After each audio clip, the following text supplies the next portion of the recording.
Olá, meus irmãos, a paz do Senhor Jesus Cristo. Aqui quem vos fala é o seu irmão em Cristo, o pastor Roberto Medrades. Meus queridos e amados irmãos, neste momento eu venho aqui relatar uma experiência em sonho que Deus me concedeu há anos atrás, no ano de 2009, possivelmente 2009, o Senhor me concedeu esta experiência. Nesta feita, meus irmãos, eu trabalhava em uma empresa de reflorestamento. O trabalho não era muito puxado. Pelo tempo que me proporcionava o momento, eu tirava períodos de jejum, oração, leitura da palavra de Deus. Nos momentos vagos, eu fazia isso durante o período que me encontrava ali no local de trabalho, por não ser um trabalho muito puxado e nem forçado, né? Muitas das vezes, eu fazia propósito com Deus, mesmo indo para o trabalho, eu fazia propósito com Deus, para que ninguém viesse me indagar, né, alguma coisa a respeito do jejum que estava fazendo. Eu levava de casa a marmita, né, na mão, porém, e não tinha nada, né? Não tinha nada, só para evitar as indagações, as perguntas das pessoas, se caso eu não levasse, por que você não trouxe seu alimento, a sua comida? Então eu levava a vasilha, a marmita, levava a marmita vazia, né, sem nada dentro, e levava a garrafa com água, cheia de água, mas não bebia, porque estava no propósito. E assim eu costumava estar fazendo ali campanhas, propósito com Deus. E nesse período, meus irmãos, eu já me encontrava dirigindo uma obra, né? Período de porta larga. Só que eu me dedicava muito também à oração, mesmo estando dentro da porta larga. Eu me dedicava muito à oração, muito ao jejum. E o Senhor um dia me deu uma revelação muito importante, irmãos. Porque nesta igreja onde o Senhor havia nos colocado ali para trabalhar, havia muitos jovens, muitos irmãos. Só que eram jovens que não tinham compromisso com Deus. Eram jovens que não tinham vida de oração diante do Senhor. Eram jovens, posso dizer, carnais, né? Sem vida espiritual. E o Senhor me deu uma experiência em sonho, onde eu me encontrava dentro desta congregação.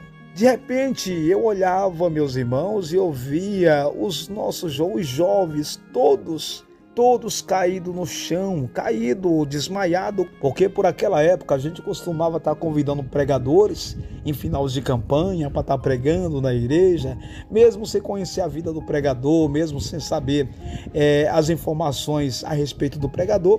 Alguém nos informava, tem um pregador acolá, e a gente ia atrás, convidava, o pregador vinha para estar pregando na igreja, né? Nisso fazia-se um movimento. Naquele movimento, o pregador pregando e colocava as mãos sobre as pessoas caíam, e a gente até então enganado, né?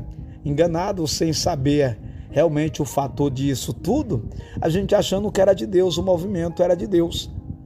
Eu achava que era de Deus aquele movimento, as pessoas caíam no chão, imaginando eu que Deus tinha anestesiado aquelas pessoas. As pessoas sapateavam, pulavam e tudo, né? E a gente imaginava que era Deus na causa. E não era Deus, viu, irmãos? Não era Deus. Hoje o Senhor, né, nos deu esse entendimento, estando nós hoje na igreja de Sã Doutrina, na igreja pentecostal do Filho de Deus. E eu via, meus irmãos, naquela experiência que o Senhor me concedeu, eu via muitos jovens, o nosso jovem inteiro estava no chão, jogado no chão, caído no chão. E eu olhava para os nossos jovens e eu ficava pensando comigo, olha, eles estão cheios do poder de Deus, eles estão anestesiados do poder de Deus. Mas não era isso. Porque na mesma experiência o Senhor me deu 2 versículos contidos no livro do profeta Isaías, capítulo 1. Irmãos, isso foi nítido. Viu? Eu vendo aquele jovem caído no chão, e o Senhor me deu esses versículos na hora lá. Porque até então eu estava pensando que ali era Deus que estava usando, que estava na vida daquele jovem. Eu imaginava que era Deus.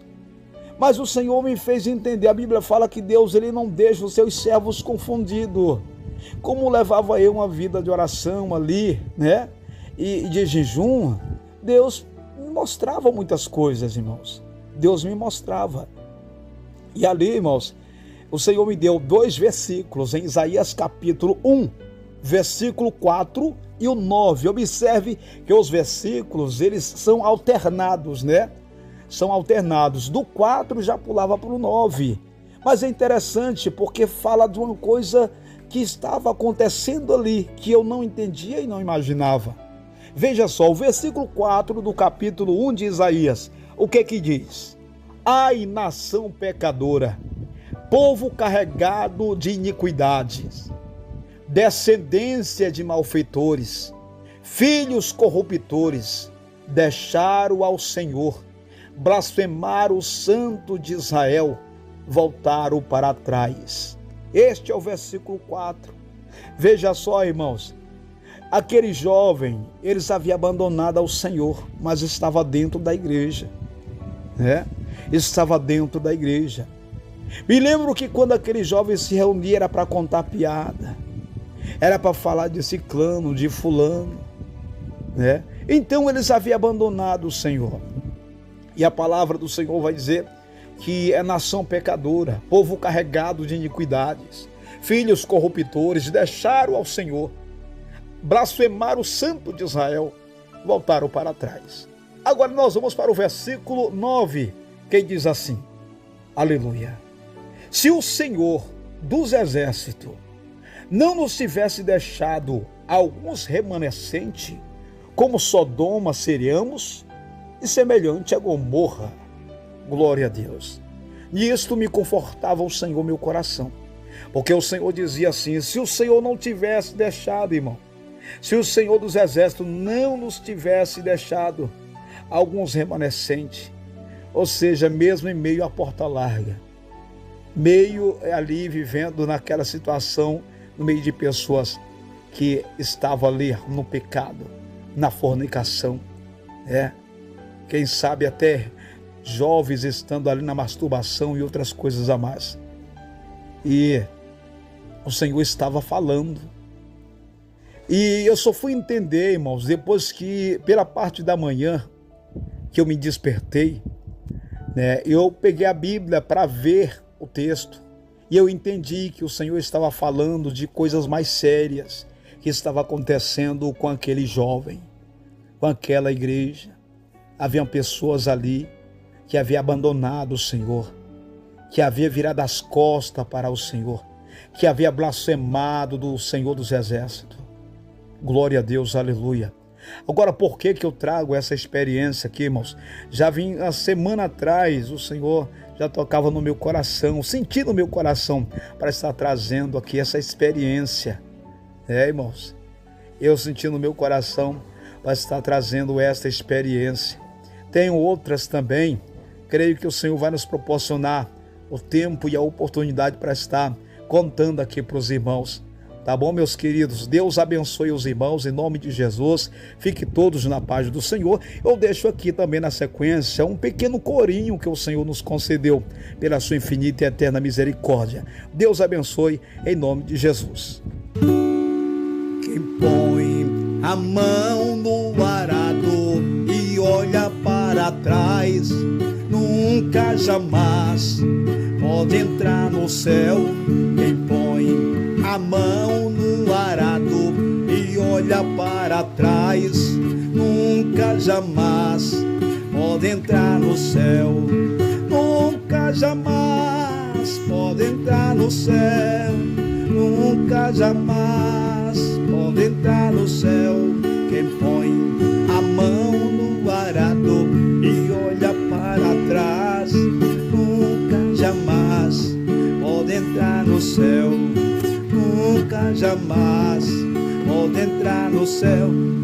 Nunca jamais pode entrar no céu.